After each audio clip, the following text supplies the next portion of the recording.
Okey, minta maaf. Tiba-tiba terputus kan, tak tahu kenapa kan. Tiba-tiba terputus, tiba-tiba terreconnect. Sebab saya guna Unify tau, tiba-tiba terputus. Minta kita share balik tengok macam mana kita sambung.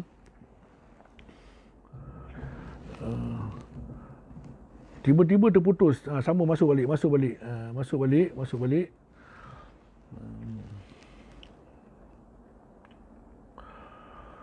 Minta maaf. Tiba-tiba terputus. Tak tahu sebab apa. Sebab saya guna Unify kat rumah ni berkelajuan tinggi. Tapi tak tahu kenapa tiba-tiba dia putus. Saya pun tak tahu kenapa dia boleh putus. Minta sambung balik, minta nak masuk balik. Minta masuk balik insya-Allah. Tiba-tiba terputus. Tiba-tiba terputus.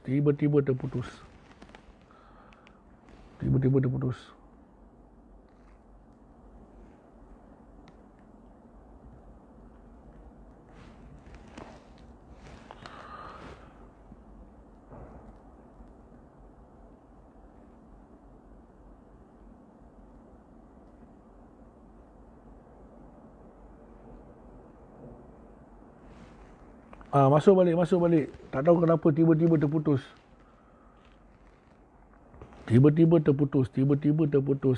Ni dah dia. Kadang-kadang bila kita cerita benda-benda macam ni, antara salah satu gangguan-gangguan dia macam ni lah. Inilah dia kata gangguan-gangguan, sama ada gangguan tu. Bila kalau kita mengikut pada saintifik kan, dia ni berhubung kait dengan energi. Saya pun tak tahu kenapa tiba-tiba dia terputus. Sebab kalau ikut pada internet saya laju. Lagi satu, tak tahulah kenapa jadi macam ni. Minta sambung balik, kita akan sambung.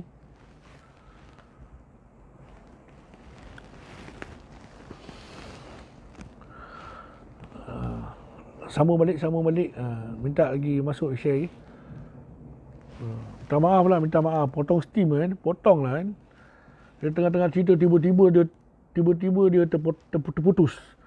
Dia terputus. Allahu Rabbi. Dah pelik lah pula. Siapa hal ni kan. Okey. Saya sambung balik.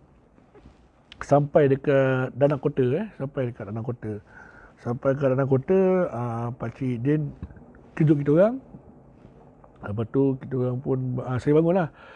Saya bangun terus beritahu dengan jumpa dengan Pak Ali lah. Pak Ali, terima kasih banyak-banyak Pak Ali bantu kita orang malam tadi apa semua.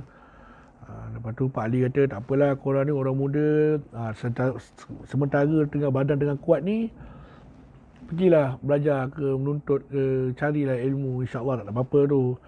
Lepas tu kita orang pun balik lah. Lepas dah jumpa tu, Pak Cik Din cakap, nak balik ke kita pergi sarapan pagi dulu ke apa. Tu Pak Cik Din, Pak Ali kata tak payahlah, aku ingat aku nak balik je lah. Tu pun balik lah. Tu bila nak balik tu kita orang salaman. Saya kata dengan Pak Cik Din, tak apalah Pak Cik, saya bawa kereta lah, saya bawa van lah. Kita balik ke apa nama tu, Damansara kan.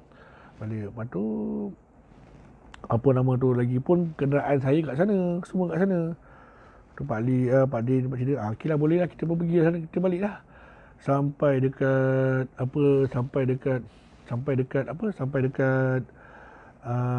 Allahu Akbar, sampai dekat Damansara sekitar dalam pukul 9 lebih lah, sebab time tu pagi kan. Bila pagi jalan jam tau.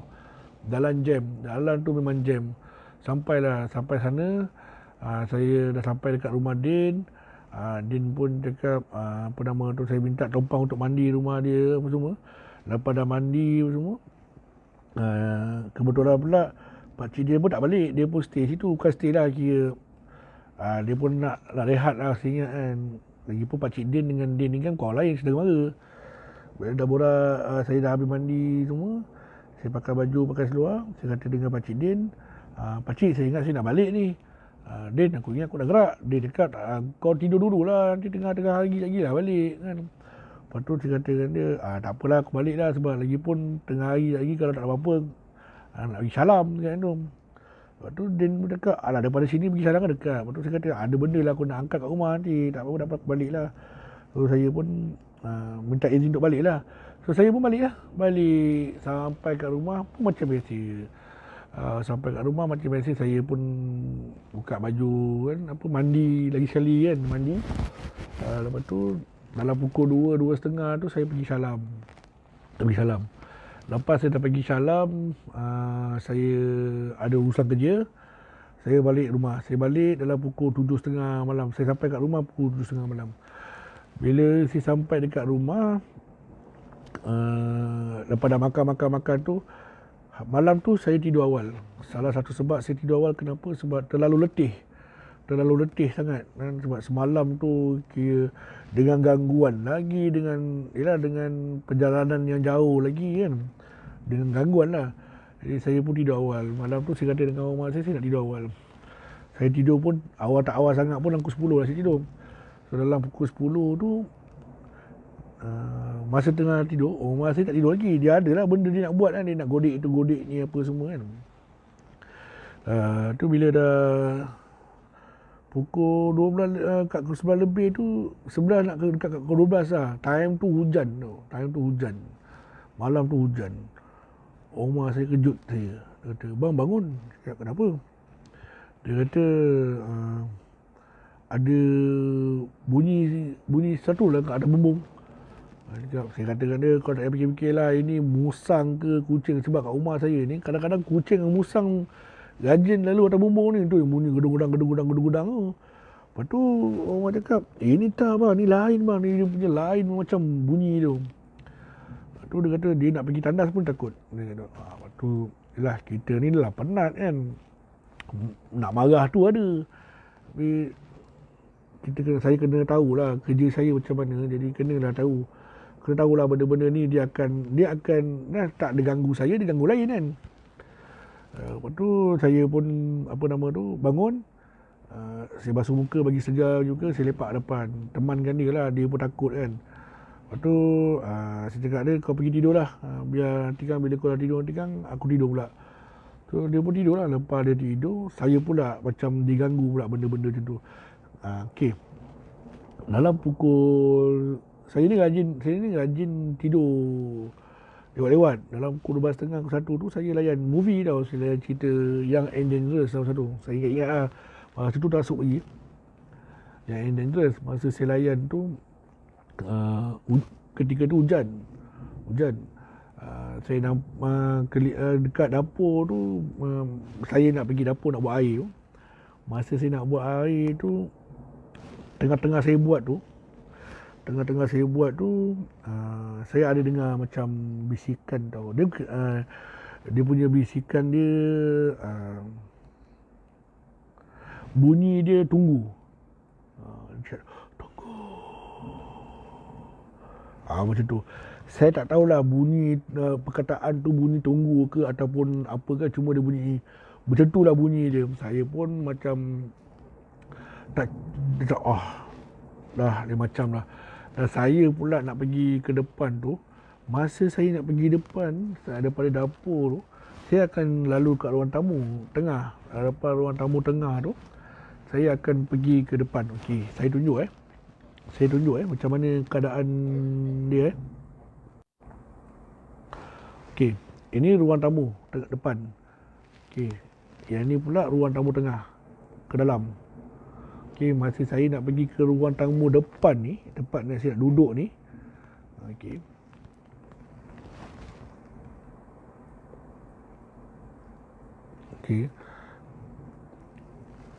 Masa saya nak pergi ke depan tu, saya dah tunjuk dia punya ground rumah dia ni kat tengah tu ruang tamu juga.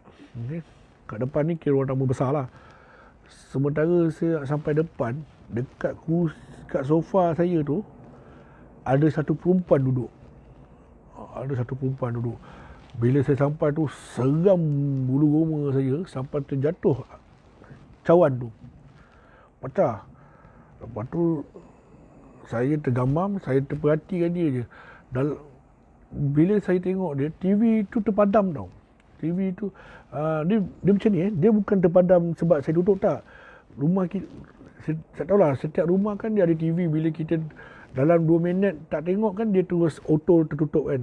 Macam dia tertutup off kan, lepas tu kita kena tekan balik baru terbuka kan. Bila saya tengok tu, saya perhati dia, saya teringat muka dia sebiji macam perempuan yang saya jumpa dekat rumah arwah tu lah. Yang masa dekat tempat mandi tu, yang saya kata, yang kalau tengok balik saya punya cerita tu, yang masa saya nak pergi ambil air baldi tu, yang saya ada nampak kelibat kat belakang tu. Saya tengok, ini perempuan yang aku nampak ni masa kat rumah tu. Saya dah tak senang duduk lah kan. Lepas tu rumah saya keluar. Bila rumah saya keluar, sebab dia dengar lah bunyi kaca pecah tu kan. Lepas tu dia kata, bang kenapa? Tak ada apa-apa. Bila saya pandang depan, benda tu dah tak ada. Tiba-tiba rumah saya cakap, badan sakit. Lepas tu bila saya tengok, saya nak pergi dah tengok, sebelum saya tengok tu, saya ambil dah kaca-kaca tu dulu.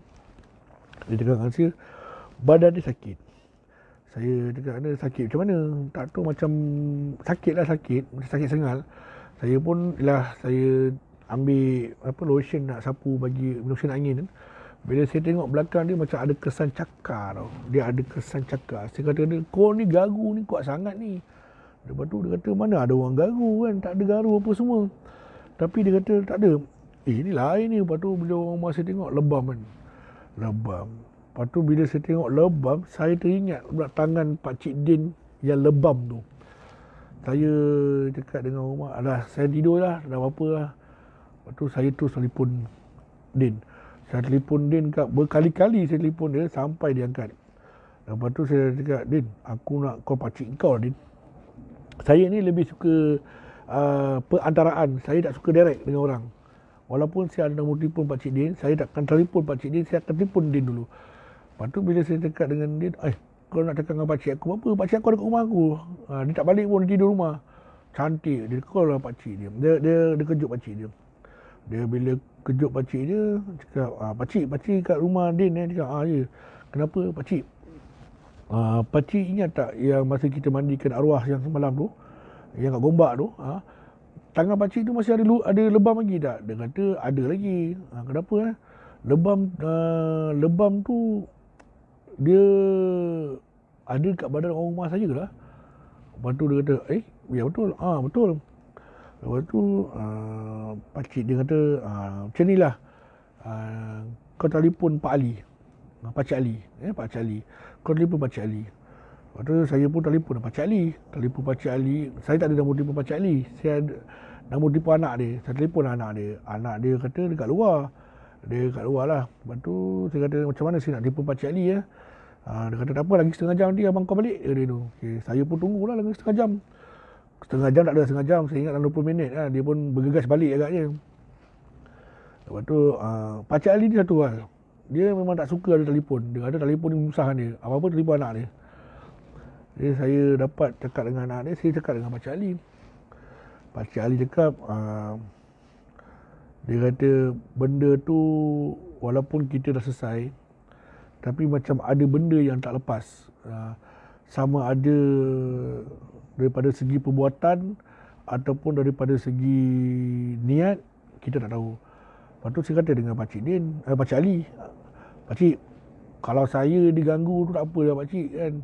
Tapi janganlah kacau rumah saya kan. Ini masalah ni kan. Lepas tu, apa yang berlaku? Dia kata tak tahu. Rumah saya kata dia sakit badan. Saya tengok macam ada kesan cakar. Saya kata dengan dia, kau garu ke? Dia kata dia tak garu. Lepas tu, Pakcik Ali kata, tak apalah. Dia cakap dengan saya, kau ambil garam, masuk dekat dalam minyak minyak masak. Lepas tu ambil limau lah, mana nak cari. Dia kata dah pukul 1.12 ni, mana nak cari limau kan. Dia kata tak ada limau pun tak apa, sekadar ada garam, ada minyak.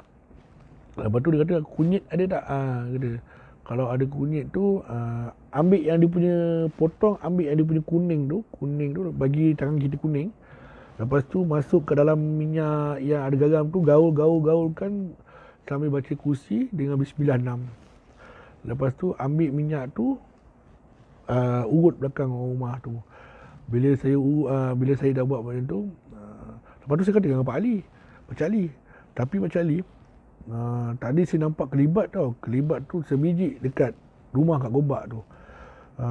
Rumah yang saya nampak tu lah, yang perempuan tu. Lepas tu Pak Ali kata, dia kata tak apa, benda tu jangan fikir.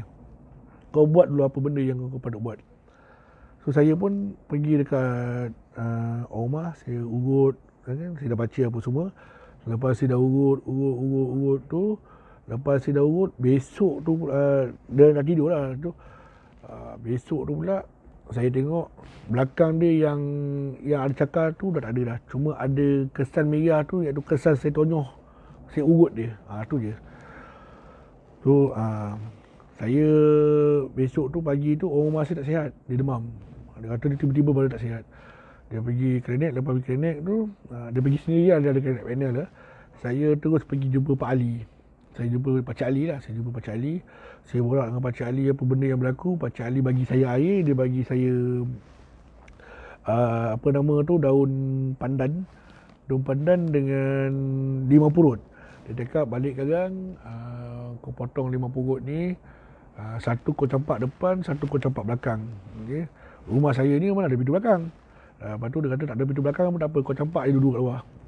Niat dalam hati tu supaya Allah pemudahkan urusan kita, lindungi kita daripada segala makhluk-makhluk halus apa semua. Sebenarnya rumah saya ni pun ada pendinding, tapi itulah benda tu masuk melalui saya. Maknanya saya masuk, dia Pakcik Ali ada kata, masa kau sampai rumah tu ada tak kau mandi? Saya kata saya ada mandi. Kau terus masuk rumah ke tak? Saya kata saya terus masuk rumah lah. Dia kata silap, sepatutnya baju tu kau jangan masuk. Tapi saya kata kena. Tapi Pakcik Ali, saya sampai kat rumah Din, saya mandi dulu kat rumah Din. Lepas tu okey, baju yang kau pakai tu saya pakai baju lain, saya pinjam baju Din juga. Baju tu mana? Baju tu saya bawa balik lah. Masa kau bawa balik tu kau tak kat mana? Oh betul juga, saya bawa balik, saya masuk dalam juga baju tu. Itulah dia. Tak apa, jangan apa-apa, jangan fikir apa-apa, nanti balik garang baju tu apa semua basuh balik macam biasa, basuh. Lepas tu masa basuh tu, air yang dia bagi tu, satu buat basuh muka, satu lagi bagi orang rumah sapu kat muka juga, bagi dia minum, saya pun minum juga. Selebih tu masa nak basuh baju tu, basuh pakai air tu masukkan campuran sekali lah dengan dengan tu semua. Lepas dah campur tu semua, dia kata daun pandan ni ikat letak kat bilik air. Maknanya dia kata biar berbau wangi. Sebenarnya saya tahu kenapa letak macam tu, sebab saya pernah belajar benda tu. Katanya benda tu nak mengelakkan daripada benda halus masuk dalam rumah. Tambah-tambah lagi disebabkan benda-benda pengasih macam ni lah kan, benda-benda yang melibatkan syaitan lah. Saya ikat, saya letak kat bilik air. Lepas tu bila saya dah balik tu, saya buatlah semua. Selepas saya dah buat apa semua, Alhamdulillah 2-3 hari tu tak ada apa-apa yang berlaku. Maknanya benda tu berjalan dengan lancar, Alhamdulillah lah. Okey. Jadi moral daripada pengajaran, sekejap lagi rating mesti turun ni, confirm rating mesti turun ni. Pengajaran daripada cerita tu, apa yang saya dapat daripada situ, sebagai orang Islam, sebagai orang Melayu Islam yang ada Allah ni, kita janganlah menyekutukan Allah. Okay? Jangan menyekutukan Allah. Janganlah jadikan syaitan ni sebagai sahabat. Okay? Tak guna pun berkawan dengan syaitan ni. Sebab apa? Kita minta sesuatu dekat syaitan pun minta dekat Allah juga. Kan? Kenapa dia bila bagi power dekat kita akan rasa selama ni kita berdoa kat Allah tak dapat, kita minta kat syaitan dapat. Kat situlah kepercayaan kita pada syaitan ni meninggi. Betul tak? Daripada situlah kita ni akan jadi makin lama kita makin tak percaya pada Allah. Kita tak percaya pada Allah dan kita akan sentiasa buat benda yang mungkar. Okay? Itu yang pertama. Yang kedua, kita jangan, bila benda ni kita ambil ilmu pengasih ni, tak kisahlah minyak pengasih ke apa, yang sifat dia qadam, yang sifat dia kadar hitam ke ataupun apalah yang mana melibatkan jin. Saya cerita pasal minyak dagu tu. Minyak dagu ni dia diperbuat daripada satu manusia yang mati tau.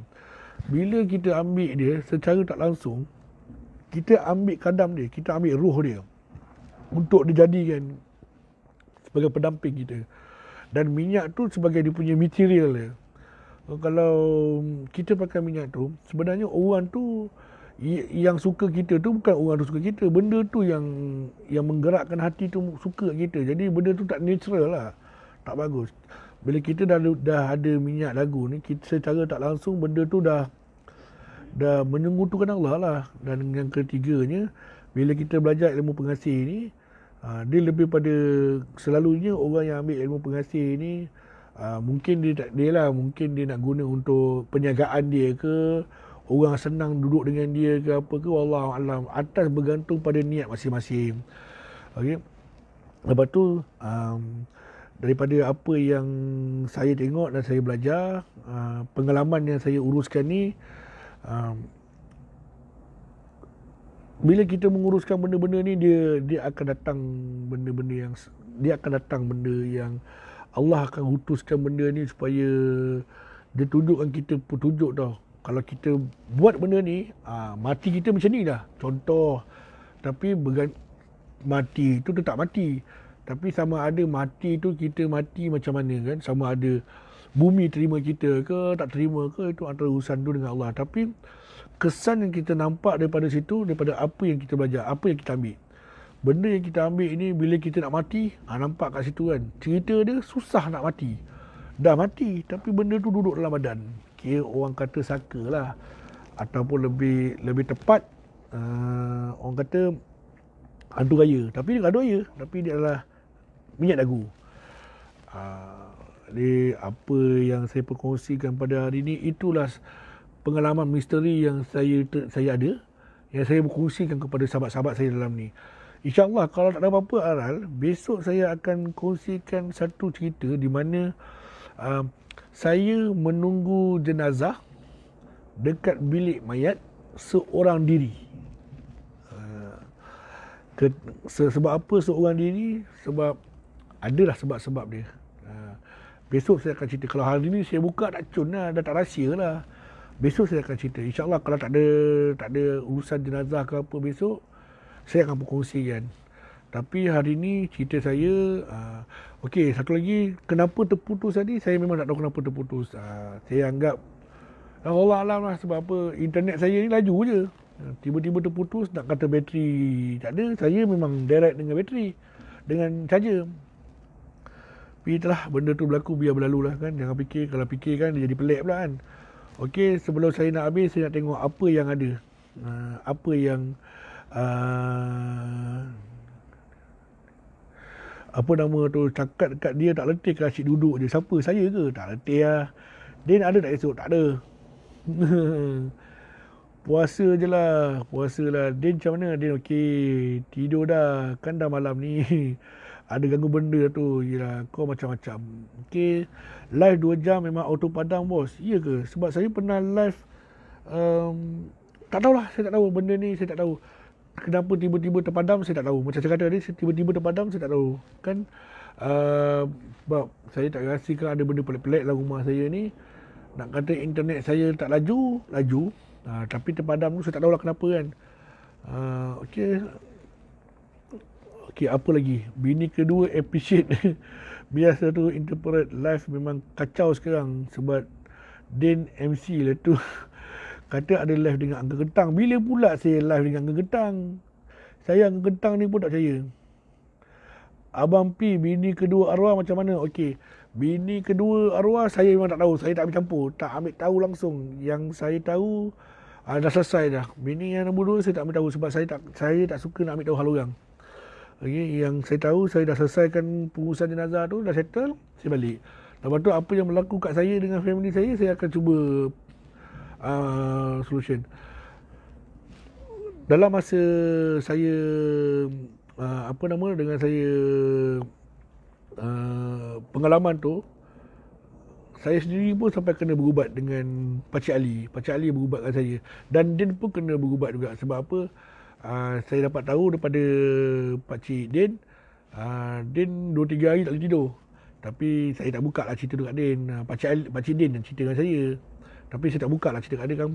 Sekarang malu lah dia kan. Sebab saya kata kat dia, kau okey tak? Dia kata okey, aku tidur nyenyak semua tak ada apa-apa. Ada cerita lah tapi tak apalah. Hari ni Din dengar cerita ni, mesti dia tahu. Okey Din, sorry Din. Okey, insyaAllah ada masa kita akan jumpa lagi. Okey, pasal kenapa tak lalu highway. Okey, nasib baik ada orang tanya saya kenapa tak lalu highway. Okey, salah satu sebabnya kenapa tak lalu highway. Masa perjalanan nak pergi ke Janda Baik tu, Pakcik Ali van tu dia boleh buka tingkap tau. Buka tingkap kecil. Pakcik Ali ada baca, dia ada letak kat luar, dia ada lepaskan kat luar. Daripada saya pernah tanya dengan Pakcik Ali buat apa tu. Saya terlupa nak mention benda ni. Pakcik Ali cakap sebenarnya dia tengah buang benda tu dekat jauh daripada rumah kat Gombak tu, supaya benda tu tak datang balik.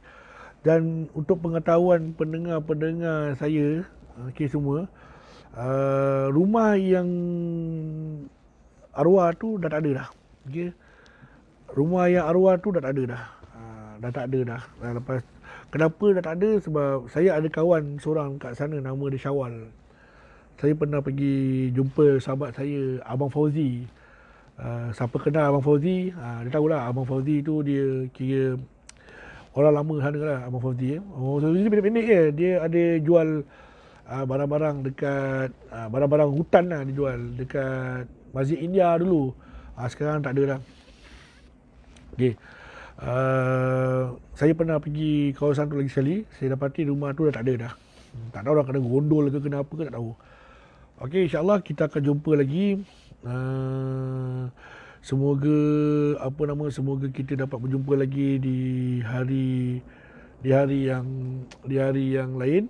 Dalam waktu yang lebih kurang macam ni, 11.30 ke 11.45 ke kan. Kalau tak ada apa-apa, 11.30 lah. Itu adalah waktu-waktu yang sesuai. Sebab masa tu anak-anak saya semua dah tidur dah. Tak ada gangguan. Sekarang diorang dengar cerita ni kan, diorang tak takut. Okay, sebelum saya akhiri saya punya cerita, jadi sama-samalah kita berdoa kepada Allah. Semoga Allah mempercepatkan menghilangkan COVID-19 ni dekat serata dunia ni kan. Dan sama-samalah kita dapat stay at home. Kita jangan pergi mana-mana. Kita sama-sama putuskan rantaian COVID-19 ni supaya kita dapat berjumpa bulan Ramadan dan juga Syawal yang bakal akan tiba satu hari nanti, insyaAllah. Okay. Seperti biasa, sebelum kita akhiri, sama-samalah kita hajarkan Al-Fatihah kepada kedua ibu bapa kita yang masih hidup ataupun yang telah tiada, kepada sahabat-sahabat kita yang masih hidup ataupun yang telah tiada, kepada keluarga kita, ke atas diri kita zahir dan batin, dan kita hajarkan Al-Fatihah kita ni kepada junjungan Nabi Muhammad SAW serta seisi keluarga dia. Al-Fatihah. Dan kita berjumpa lagi insya-Allah. Assalamualaikum warahmatullahi taala wabarakatuh.